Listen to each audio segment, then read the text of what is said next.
What's poppin', everyone? It's your girl SJ, and I'm here with my good homie. Jeff. And it's a new year. We're in the second week of our our homage to Asian cinema. And this week's movie is Everything, Everywhere, All at Once. So we hope that you'll stick around and join us for this week's pod.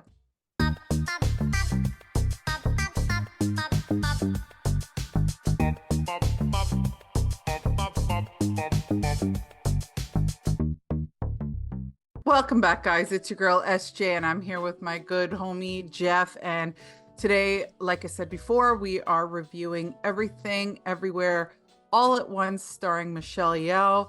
And Jeff, what's the skinny on this movie? So this movie was released in 2002. It is written and directed by Daniel Kwan and Daniel Scheinert, and I guess they're collectively known as the Daniels. Okay. Yep, stars Michelle Yeoh, Stephanie Sue, Jamie Lee Curtis, Ke Huy Quan, who I like. I'm a fan of his. Okay. Yeah, Yep. it had $25 million budget, Okay. which is a little surprising that it was that low. Right. But it brought in 143 million at the box office, Sweet. which it's all right. And Yeah. this movie like raked it in at the Academy Awards. It was nominated for Yeah. 7. It had 7 wins, and it did pretty decently well on Rotten Tomatoes. And we'll get to that when we get to our popcorn rating later Yeah. on in the episode. Okay, so let me break it down for you guys. Let me give you a little brief synopsis here. Let me break it down for you guys. I'd give you a brief synopsis. When an interdimensional rupture unravels reality, an unlikely hero must channel her newfound powers to fight the bizarre and bewildering dangers from the multiverse as the fate of the world hangs in the balance. That is the brief synopsis. Did we get into the popcorn paradise of this movie? Sure. What do you got for us, SJ? Oh, okay, listen. This movie was okay. First, I just want to say this movie was like a wild ass fever dream that I didn't know how to get out of. I was like, but I was drawn into this movie. Do Like, I not blink. do Because not if blink. you You will blink, you are miss. going to miss something. And there is so much here. So let's talk about like the symbology and like the little things like those moments if you blink, you miss kind of thing. There's that part where Michelle Yeoh puts that googly eye as her third eye, like they don't say it, but it acts as a third eye. And all these references are a little spiritual and philosophical, right? Like there's a lot of that in this movie. Even so when you first start watching this movie, you're like, okay, this woman is gonna have a mental breakdown. And you start to see like things start to change in her world. And then we get this multiverse kind of coming into her life and changing things for her. And at first you don't know what it is really or what's going on, and you're like, what?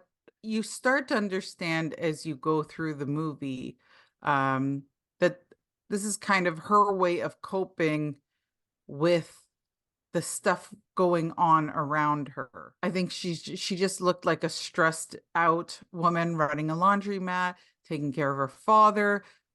She is trying to cope and understand how to, well, at that point, she's not coping and understanding what her daughter's going through. Her daughter is a lesbian and she has a girlfriend, and she's trying to introduce her girlfriend to her mom, and it's like it's a faux pas, right? Like her mom doesn't want to say because she doesn't want her dad, her elderly father, to, I guess, um feel disgraced. I don't know there, because she's grown and her dad's elder. I don't get it, but anyways, yeah, so there is a lot in this movie to unpack.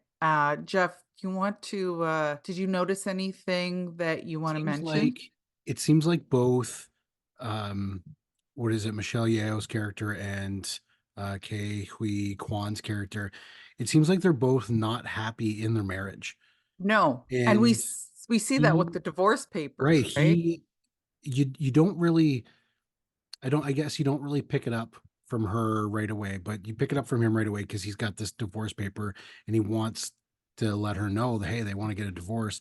But then when the mother is talking with Joy, she basically tells Joy, I can't leave your father because you wouldn't be able to survive without me.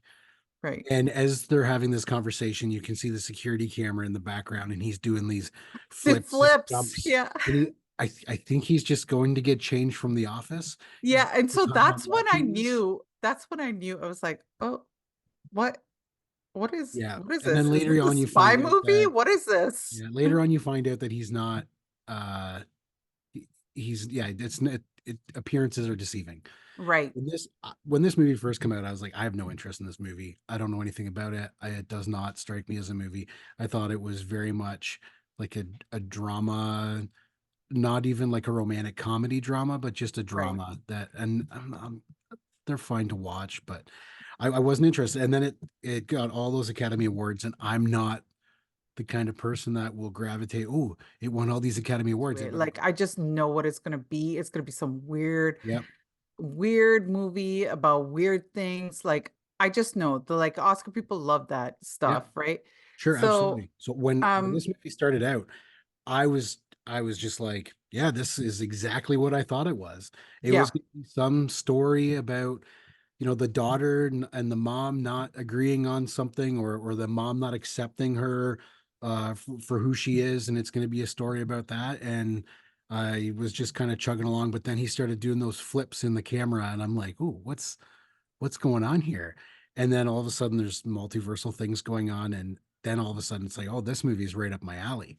yeah. Yeah, I thought you might like it because of the whole, like, multi-dimension, kind I'm of a science fiction multi-universe fan. type thing. I Yeah, it's like like a science science. fiction, like that, like all the Marvel stuff, the Star Wars stuff, multiverse stuff really intrigues me, that kind of thing. So, this is actually my kind of movie if I had have taken the 5 minutes to watch it, a Right. few years ago when it first came out. Well, when it came out, I had heard some other podcasters review it, and I was like, I didn't know anything about it, didn't watch it. I didn't know that it was nominated for so many Academy Awards at that time. But I thought, you know what? It looks kind of interesting from the commercials, but it looks a little crazy. Like, I don't know what this, I can't understand what this is about. My mind was not comprehending. So then, it just kind of sat on the back burner. And then for a while, I've been like, I know since we started the podcast, it was one that I suggested because I was like, you know what? It has won a whole bunch of Academy Awards, and it is one that kind of piqued my interest. So, like, I wouldn't mind watching it. Um, I didn't realize there was going to be so much English in it. Like, I thought it was just like an Asian film. I didn't realize that there was That will take a me to my mixture. that will take me to my first popcorn prison Okay, okay. when we get there. Yeah, so that's also on my popcorn Yeah, prison. But anyways, yeah. um, yeah, so anyways, I want to also mention in the Popcorn Paradise, oh my God, Jamie Lee Curtis was so unrecognizable in this movie. She was a beast. Like, she was a beast. She was giving it her all in this movie, let me tell you. And Found it interesting that in this reality, she is somewhat of a villain to Michelle Yeoh's character, mhm, to like in her story, but then in other realities, it's like that too.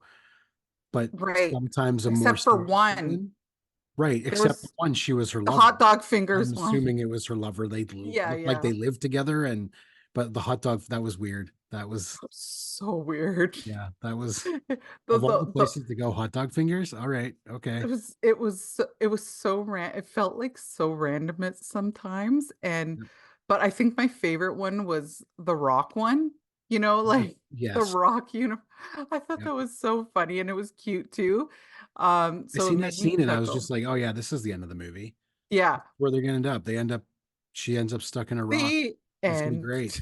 Yeah, and then it's not the end. Right, This right. movie felt like it was 7 hours long. I hold on, I'm getting too far ahead of myself. Popcorn Okay. Paradise.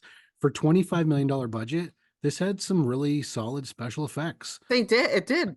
Like I Yep, said, I was expecting the budget to be higher. When I seen that it was only 25 million, I was like, wow, they did some really solid special effects. definitely. I'm gonna put Marvel on notice here. For $25 million, you get those kind of effects. Come on, You Marvel. might You need update to your do special effects, better. Marvel. I think the Do difference is better, Marvel. in the Marvel movies, pretty much everything is CGI. Right. In this movie, only the effects were CGI. Yeah, certain moments were CGI for Yeah, sure. I really loved her husband, the Daniel character who Kwan. played Wayman. I really liked him in this movie. He was like so soft spoken and cute, and then he flips to his alter His range ego, was and great, it was right? terrific. He was terrific in this movie. He was great, like a supporting actor for Michelle Yeoh. Absolutely. And like before I even get into Michelle Yeoh, she's amazing. Like I don't know if there's anything she can't do. And I love just watching her. I mean, we saw her in Crouching Tiger, Hidden Dragon. I think she's going to be in Crazy Rich Asians, which we're supposed to be doing this month as well. She's just everywhere, and she's so diverse and multi-dimensional. So I think she was a perfect fit for this movie, actually. I think the cast was overall pretty great.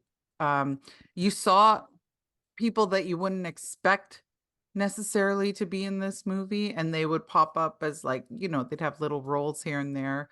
But yeah, it was great in that regard. What did you think about the daughter being evil? The main protagonist. Yeah, Yeah. yeah, Thought she did a fine job. yeah, You know what? I let this movie just string me along. It was it was hard to follow in some yeah, parts.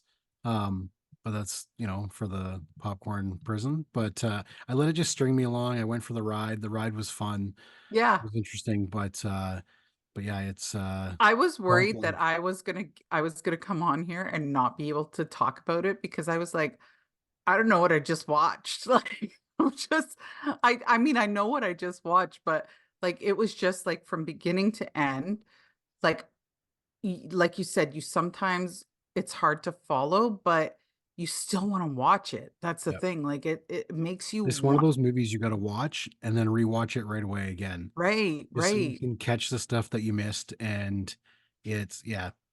Yeah, it's crazy. Which brings me, if you want, we can get into the popcorn prison.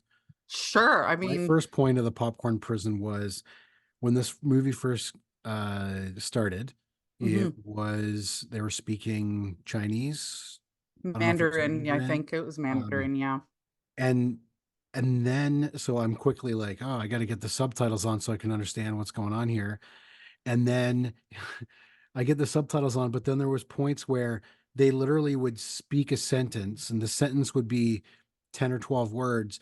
The first 3 or 4 words would be in Mandarin, the next 3 or 4 words would be in English, the next 3 or 4 words would be in Mandarin again. Yeah, And maybe that's completely accurate on what a Canadian Chinese family would be or an American Chinese family would be. sure. I'm not too sure. But I that think so, I it think so. was hard to I'm not the fastest reader, so as I'm reading, it was just hard to follow along with some of the conversation. Um, Yeah. Yeah, I agree with that. That is one of my points is that the Mandarin English threw me off a yeah, little bit, and at times it was very hard to follow. Yeah, and that was another thing for my popcorn prison was it was hard to follow in a lot of moments, and I mean, I guess if you get it, you get it, but I'm not one of those viewers that's gonna get it like on the first go. I do get parts of it, and at the ending it kind of wraps up everything and ends off you know, in a feel good kind of way, which I liked about this movie. Sorry, that's part of my popcorn paradise that I forgot to mention is that it does end like usually with these kind of movies, I find it tends to end like I don't know, she has a mental breakdown and she ends up in a psych ward or something, but they didn't do that, and I was happy to see that. It was refreshing to see that they kind of ended it off on a good note where things were kind of tied up. I like that aspect of this movie, so if it didn't, I think I would have been mad because I would have been like, "I just watched 2 hours of some miscellaneous nonsense, and then it didn't make sense at the end." I would have been mad. I wouldn't been vexed, like Crouching Tiger, Hidden Dragon. But yeah, so what else did you have for popcorn prison, Jeff? Well, another thing that I had was they didn't really do a good job explaining the The rules of the the multiverse? jumping. Right. So there's some scenes where I guess from my interpretation of this, uh, they live their life. Yep. Every choice they make breaks it severs the reality and makes a branch timeline. So, Right. like, say for example, if she decided not to marry uh, Wayman, Right. then there's one reality where she does, and then the other reality is where she doesn't, and then it just Right. keeps kind of branching off from every choice that they make. And the way that they're able to jump from reality to reality is that they do There's something triggers. just obnoxiously weird. Yeah. Like there's one scene where Wayman is giving himself paper cuts, and that is Yes. just something weird that nobody would Oh purposely my do. So they're god. able to harness that branch and jump into another branch. Or there was that one. Yeah, It there's that was one. I Yeah. was like, So "Oh the my god." the part for me was there's some scenes where they stay in their reality, but they gain some sort of ability that's from that other reality. Right, But right, right. then there's other scenes where they just go to that reality and they're now in that In other that reality. reality. Right. So for me, it just kind of seemed like we're going to make this really confusing so that we don't have to explain to you what's going on. Yeah, it Like, was a little too open, wasn't it? Like, yeah. it So wasn't like usually, most of the time these movies will explain the rule and then stick to the rule, and then like, okay, fine, in that reality, that's believable. But yeah. that's something else that I kind of had the issue with. Yeah, I guess that's, kind of like a consistency thing, right? Like, where they should have explained it better and stayed constant. Like, if they were gonna do it one way, they should have kept doing it that one way, I Right. think. Yeah, I agree with you on that one for sure. And I don't know, like, sure, having the different realities is just kind of like you know what? It's a conversation that I always have with my wife when we're watching these Marvel movies, and she'll Mhm. be like, I don't know, there was one, I don't know if you've seen it, but there's a scene um in Captain America: The Winter Soldier, Of and course, I've seen it. yeah, so there's a scene in there where Samuel L. Jackson, Nick Fury, is in his SUV, and he Yep. dictating to it. He's getting attacked by, I think they're in Washington. They're at Shield headquarters. He's getting chased by Shield, which is actually Hydra. Anyways, Mhm. he's in his car and he's giving his car voice activations like, put up the shields and launch some rockets. And my wife says to me, she's like, "Oh, that is so unbelievable." And it's like, hold on, we're watching a movie Mhm. where a reality where there's a guy flying around with a magic hammer that shoots Yeah. lightning bolts at his hands, and the voice activation in the car is the part that you have the issue with. Well, Yeah, but see, I find that's okay because myself it's Chris Hemsworth, so I it's find she myself in probably this let it movie. pass. I find myself watching this movie and I'm the same way Right, where I can believe that there's this multiverse part, but I can't believe that, like, in this reality, say for example, if she's going to take over the abilities from another reality and she's a gymnast but she right, doesn't have the body of a gymnast, that she'll be able to use those abilities. Like, right. I so I see Yeah, this because with my wife your muscle as well, memory where I'm kinda like, has I don't know, I can't get past that, yeah. right? So I don't know. Yeah, I mean, I kinda looked past that. I wasn't too, like, nitpicky with that stuff. Sure. I was more just trying to follow Follow the everything. movie. Yeah. Yeah, I was just trying to follow the Can't trail, think too man, the much about one crumbs. scene for very long No, because no. you'll miss the next. Like, I turned around and, like, sneezed and I was like, "Oh no, we have to rewind that because I totally missed Yeah, what they where are just we said." now? What? Yeah, it was Yeah. so crazy. What else Um, what else did you have for your popcorn prison? you know what? I didn't have much because like I liked this movie. I just didn't know how to explain my likes and dislikes about it because it was so nuts. But yeah, I definitely enjoyed the movie for the most part. And I had like those few couple of nitpicky popcorn prison, but I can see why it would win so many awards. It's creative, it's different. I've never seen a movie like this, like ever. I've never seen a movie. I mean, I think of like Fear and Loathing in Las Vegas that maybe I've seen a long, long, long, long, long, long time ago. And I literally had to stop watching it because I was like, I don't get this. This is not, Wait, I don't understand. wait till we do Doctor Strange in the Multiverse of Madness. Well, I've watched Doctor Oh, Strange and okay. I like Doctor Strange. Second one? No. Mm, it's kind of like this. In fact, But in fact, when I think Marvel hired uh K Kui Kwan to yeah, basically directed. play that character in the Oh. Loki series. He plays a very Oh. similar character, this quirky guy who is the master of time travel and all this and rules and stuff like that. And Okay. yeah, it's really interesting. It's a good show. But Yeah, anyways, no, we'll definitely get into it. I don't remember it being as hard to follow as this one because you kind of know what's going on from the first one, whereas this yeah, is a standalone type movie yeah. and it's based off of one woman's kind of in her head type thing. This was a good movie for me. It was So interesting. what do you got for a popcorn rating?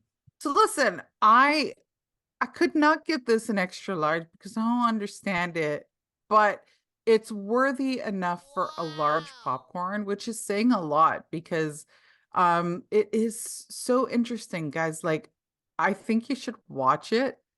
It's not one that you watch with your kids, but it's one that if you have you're Scene looking. kind of ruins that. Yeah, yeah, yeah. It was a little crazy. I mean, they did blur it out, like they do pixelate it, but it's like, come on. Like at that point, why would you bother? And Yeah. then there was another scene with the daughter as the alter ego, the evil alter ego, and she's got things in her hands that Yes. probably are It's not actually the great. movie's actually rated R. Yeah, I imagine it is rated R. Yep. Um, but the characters are compelling, you know, and it's just interesting to see. So I definitely recommend this movie. This is a large popcorn for me. Jeff, what do you got? What's your rating? Well, I did not enjoy this movie. Uh, Okay. it was all right. Mhm. I think that because it was a little confusing and I'm giving it a medium popcorn. It's kind of like right in the middle. It's Yeah. not great, it's not bad. I can understand why it won some of the Academy Awards that it did for certain things, but I'm I not. must say the message at the end is actually quite beautiful. Once you get to the ending, like I almost my black heart almost like got teary-eyed over it. Mhm. The way they got to it, like I said, it's like a big old fever dream. Like Yeah. so that's why I think I gave it the largest for the creativity and the message behind the whole thing and the reason for the whole thing. Yep. Other than that, I probably would have gave it a medium as well, but uh, just because I'd never seen anything like that and the message was great, I give it a large popcorn for sure. Fair enough. So you're medium popcorn? Medium. Yeah. And I'm large popcorn. Guys, go check out this movie. I mean, go check it out once. It's very interesting, something different. Yeah, and Jeff, I just have to do that thing that I always do at the end. It's a new season, which means new mom jokes. All right. All Let us right, have it. do you want to hear a construction joke? Sure. I'm still working on it. Okay. That's all right. Come on. It was good. I got to work on my delivery, guys. Maybe? I don't know. I'm still working on it, you Yeah. know? Yeah, it's under construction. Okay. Uh that one didn't hit. It's fine. It's fine. I tried. You know what? I'm trying to find like better ones, Sure. but I'm gonna have to like really dig deep. Really Yep. dig deep. Guys, thanks for watching this episode. Uh next week we're doing Crazy Rich Asians. And Jeff, tell the lovely people where they can catch us, where they can find us. You can watch our podcast on YouTube and Spotify, and you can listen to it on Apple Podcasts. Check us out on Twitter and Facebook, Instagram, TikTok. Yeah, pretty much all the social media All areas. the things and threads. I mean, I don't know how to use threads, but yeah, we're on there too. So so check for us there. Guys, thanks for watching. Popcorn Patrol out. Peace.